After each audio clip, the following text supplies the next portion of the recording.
आज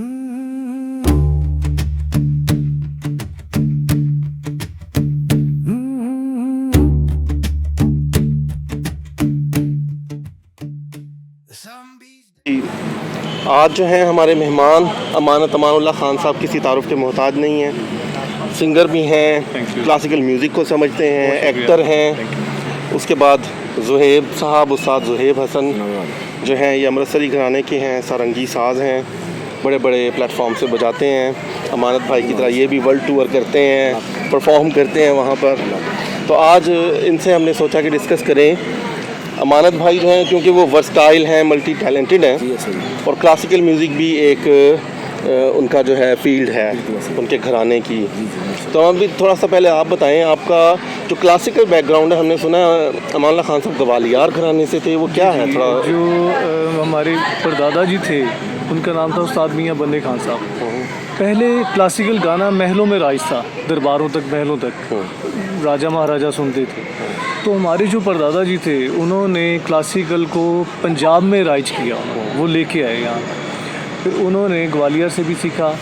फिर उनका जो शजरा लगा हुआ रेडियो स्टेशन पे गवर्नमेंट ने ढूंढ के लगाया था, उनकी तस्वीर उस दौर की हाथ की बनी हुई, माथे पे महराब है और क्लासिकल के बहुत बड़े गवैये थे और उन्होंने पंजाब में राइज किए। ये उनकी खिदमत हैं। और क्लासिकल जो है, मैं समझता हूँ कि आज जिस बंदे को क्लासिकल का पता है ना, वो बड़ा अल्लाह ताला की समझ लें उस पर ख़ास रहमत है कि उसे म्यूज़िक की इतनी समझ है कि क्लासिकल क्या है। क्योंकि बेसिक चीज़ ही क्लासिकल है जिसे सीख के आप आगे तक जा सकते हैं। आप कुछ भी गाएं फिर आपके लिए कोई मुश्किल नहीं है। तो मेरे ख्याल में क्लासिकल आना बहुत ज़रूरी है।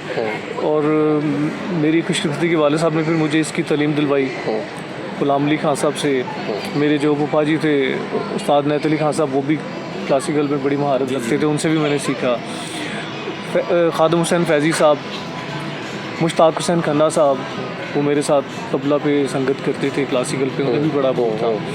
तो जब मैं इस लाइन में आया, सबसे पहले मैंने क्लासिकल की तालीम ली। तकरीबन 6-7 साल तक उसकी रियाजत और सीखते रहे। इसमें बहुत ज़रूरी है।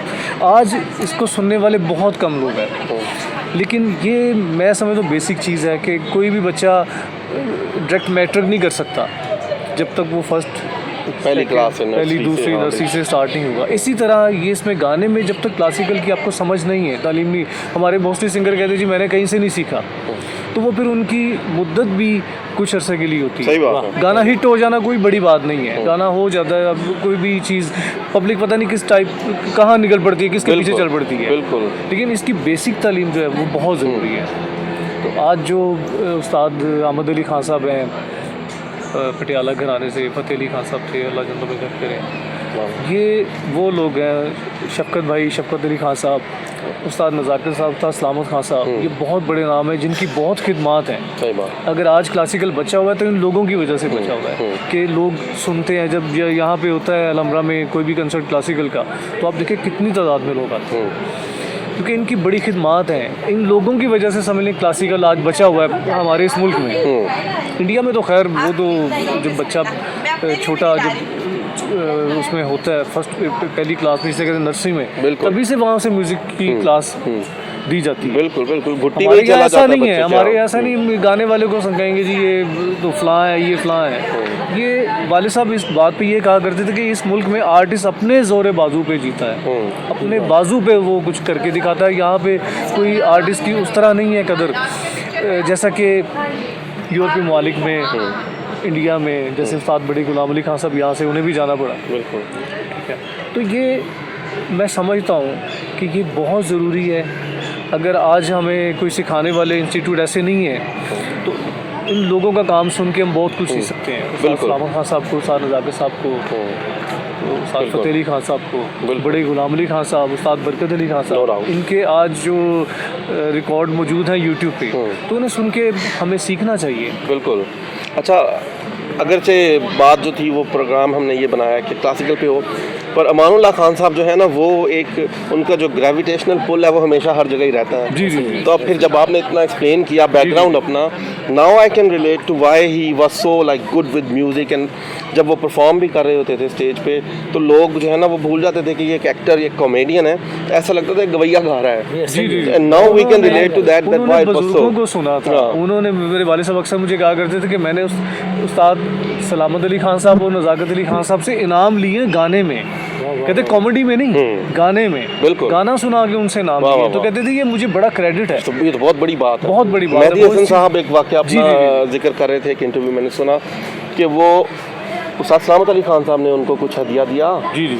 और वो रोने लगे इस बात पे कि इतना बड़ा उस्ताद है। तो ये तो वाकई एक बड़ी ऑनर की बात है। और हाँ उनकी स्किल इस तरह। और आप तो अमृतसरी घराने के सारंगी नवाज़ हैं। आपका हमने इंटरव्यू में पहले में भी कुछ जिक्र सुना कि क्या क्या आपने काविशें की और क्या आपकी सर्विसेज हैं आपकी फैमिली की। अब इस वक्त हम लाहौर में बैठे हैं, ये अलहमरा कल्चर कॉम्प्लेक्स है, मौसम भी बड़ा अच्छा है। तो कैसा चल रहा है पहले तो आप बताएं ज़रा। बड़ा अच्छा चल रहा है अल्हम्दुलिल्लाह, शुक्र अल्हम्दुलिल्लाह। जितना शुक्र अदा करें उतना काम मिलता है। अल्लाह पाक कहते हैं कि तुम शुक्र करोगे तो मैं तुम्हारी नेमतें बढ़ा दूँगा। तो जो भी है उस पर शुक्र करना चाहिए। और लेकिन इससे पहले आपसे बात हो चुकी है कि मैं पर्सनली तौर पे सारंगी के ऊपर जिसे कहते हैं कि मैं उस पर कोई ये नहीं है कि मैं मुतमिन, मैं certified, I am not certified. क्योंकि सारंगी का रिवाइवल आपको मैंने पहले भी मेंशन किया था 2008 में जो थे वो 8 सारंगी नमाज थे। आज 2025 और 4 है डिक्लाइन की तरफ जा रही है बात। बिल्कुल। अच्छा ये तो है एक थोड़ा सा ब्लीक, थोड़ी सी dark situation. Bright side, on the bright side ये भी है कि अभी आप जनाब एक वर्ल्ड टूर करके आ रहे हैं जिसमें आपने बारबिकन जैसे हॉल में परफॉर्म किया लंदन में। थोड़ा सा उसके बारे में बताएं वो क्या था। असल में ये था, मैंने आपको पहले भी बताया कि मेरे दादाजी ने मेरे पापा को इसलिए सारंगी नहीं बताई। वो कहते थे कि कहीं ये ना हो कि तुम कल को मुझे कोसते रहो, मुझे पूरे फार्म जाओगे मैंने क्या किया तुम्हारे साथ, तुम बाद में पछताते रहो। तो सेम क्वेश्चन मेरे सब वाले साहब ने मुझसे किया कि मैं, लेकिन उन्होंने साथ मेंशन किया कि अगर तुम मेरी ये बात मान जाओ, अगर तुम ये मेरी विश पूरी कर दो तो मैं तुम्हारे लिए दुआ बड़ी करूँगा। और इतनी दुआ करूँगा कि अपनी सारी औलाद में सबसे ज़्यादा तुम्हारे लिए दुआ करूँगा। और फिर तुम देखोगे कि तुम कितने मज़े लेते हो। और यकीन करें मैंने अपनी सारंगी के सीखने के प्रोसेस में अपने वाले साहब को ऐसे ही देखा। तो मैंने सारंगी खोली है ना तो उन्होंने ऐसे कर लिया। मैं सारंगी बजा रहा हूँ, उन्होंने ऐसे किया। और ये उनकी दुआएं हैं। ये इस मुल्क का क्रेडिट नहीं है कि मैं दुनिया के तमाम कंट्रीज़ में घूमता हूँ, हर साल मैं अब्रॉड जाता हूँ। ये मेरे वाले साहब की दुआएं हैं। एक अमानत भाई, बल्कि आपको वाक़या बताता हूँ, जनाब ने वहाँ पे मेरा ख्याल कभी किसी पाकिस्तानी या इंडियन म्यूजिशियन ने इस तरह का वहाँ काम नहीं किया होगा। दरियाए थेम्स जो है वो ऐसे ही जैसे रावी है हमारा लाहौर का, लंदन का थेम्स है, उसकी हिस्ट्री एक लेगेसी है। थेम्स के किनारे और बैकग्राउंड में विंजर कासल है, वहाँ बैठ के जनाब ने सारंगी की परफॉर्मेंसेज रिकॉर्ड की। हाँ बतखें सुन रही हैं, गोरे रुक रुक के सुन रहे हैं और पीछे बसें गुजर रही हैं। अजीबोगरीब माहौल था, बहुत खूबसूरत सीन था वो। उस्ताद अमानुल्लाह खान साहब को यहाँ पे मेंशन करना चाहूँगा कि हम बहुत बड़े फ़ैन थे, नॉट एज ए कॉमेडियन। जी। जब वो आवाज़ लगाते थे ना तो हैरान हो जाते, सुन हो जाते थे कोई इतना बड़ा सिंगर, इतना बड़ा, अगर ये गाते तो क्या गाते, ये गाने में दाग बिठा देते अपने वालिद साहब को बहुत। लेकिन वो अल्लाह ने बनाया उनकी कॉमेडी का, इसलिए वो गाने में नहीं है कि मेरा इधर अल्लाह पाक ने मुझे किंग जो बना दिया तो मैं ऐसे ही लाइन में लगूँ सिंगरों की लाइन में नगमे किंग बन जाऊँ। मेरे वालिद साहब को बड़ा शौक था। उन्होंने दादाबू से, क्योंकि दादाबू मेरे रियाजत करते थे जब, तो मेरे वालिद साहब कहते कि मैं ना उनकी यानी कि चादर में बैठ जाता था, मैं छोटा सा मैं देखता था वाले साहब आवाज़ कैसे लगाते हैं। वो तानपुरा मेल के पूरा सरमंडल के साथ उन्होंने सुबह सुबह रियाजत करनी दादाबू ने। तो अब वो कहते मैं उन्हें सुनता था तो मैं भी साथ वैसे ही रियाजत करना शुरू कर दी। कहते मुझे सिखा नहीं रहे थे, मैं सुन सुन के सीखा मैंने उनसे, मुझे सिखाया नहीं। मैं उनसे एक दफ़ा नाराज़ हुआ कि अब्बा जान आपने मुझे गाना सिखाया नहीं। तो दादाबू कहते यार जिस काम में तुम जा रहे थे बेटा, मैं चाह रहा था कि तुम वही करो। अगर मैं क्लासिकल सिखा देता तो यहाँ रेडियो पे और अलहमरा में तुमने लड़ते होना था रागों से कि मालकों ऐसे है, एमन कल्याण ऐसे है। तो मैं ये चाह रहा था कि जिस लाइन में आप जा रहे हो आप उसी में मेहनत करो, तरक्की करो, फोकस आपका उधर ही रहे। पूरी दुनिया में अक्सर कहा करते थे कि मुझे सिखाया नहीं, वालिद साहब ने, मुझे बड़ा शौक था। लेकिन उन्होंने बुज़ुर्गों का काम बहुत सुना था और उस्ताद सलामत खान साहब के पास बहुत बैठे थे, फतेह अली खान साहब के पास वो बैठे थे। उन्हें सुन के मेहदी हसन खान साहब के साथ बड़ा वक्त गुजरा उनका, स्ट्रगल दौर जो अब्बू का था, गुलाम अली साहब के साथ, मेहदी साहब के साथ, तो उनके साथ एज आ आर्टिस्ट, एज आ कंपेयर वो जाया करते थे। ये मैं बात कर रहा हूँ 68, 69, 70, 71, 72, तकरीबन 75 तक। तो वो उन्हें बहुत अबूर था, वो बड़ा कमाल गाते थे, बड़ा मुश्किल खतरनाक किस्म का वो गाते थे। उनके अलावा माशाल्लाह वो तो लीडिंग वन में थे ना पाकिस्तान में, सबसे बड़ा नाम था। उसके अलावा आप भी मेरे साथ एग्री करेंगे, बब्बू बराल साहब की भी आवाज़। अरे वाह वाह वाह। अच्छा अभी मैं एग्जैक्ट जी ये दो बंदे थे जो अच्छा गाते थे Exact. अमान अल्लाह साहब के बाद। एग्जैक्ट उनकी यही आवाज़ सोच सुन के रहा मजा था। आ जाता था यार, क्या अच्छा गा बब्बू रहे साहब हैं। भी क्लासिकल पे बड़ा बड़ा अच्छा क्या बात। बहुत। ढोलकी भी उतनी सी, ढोलक भी चाहिए बब्बू बराल साहब ने ठेका ऐसा लगाया सुर में। हाँ, क्या जब उन्होंने गाना गाया तो मेरे को वाह खान साहब क्या कहने, क्या बात है। क्योंकि हम गाने बजाने वाले लोग उनको उनका गाना सुन रहे हैं। कंप्लीट आर्टिस्ट से यार वो लोग, वैसे क्या ही बात है। कहाँ और चले गए? मैं वालिद साहब उनके बारे में कहा करते थे, बब्बू साहब मसाना साहब के बारे में, शौकी खान साहब, आबू खान साहब, जितने सीनियर उस दौर के, सोहेल अहमद साहब, वो कहते थे ऐसे आर्टिस्ट मैंने पूरी दुनिया में नहीं देखे, कनाडा, अमेरिका, लंदन, मैंने कहीं नहीं देखे, क्योंकि उन्होंने तो वहाँ गोरों के साथ काम किया था। Sun beats down, a hammer on the stone. Another day, another mile, all alone.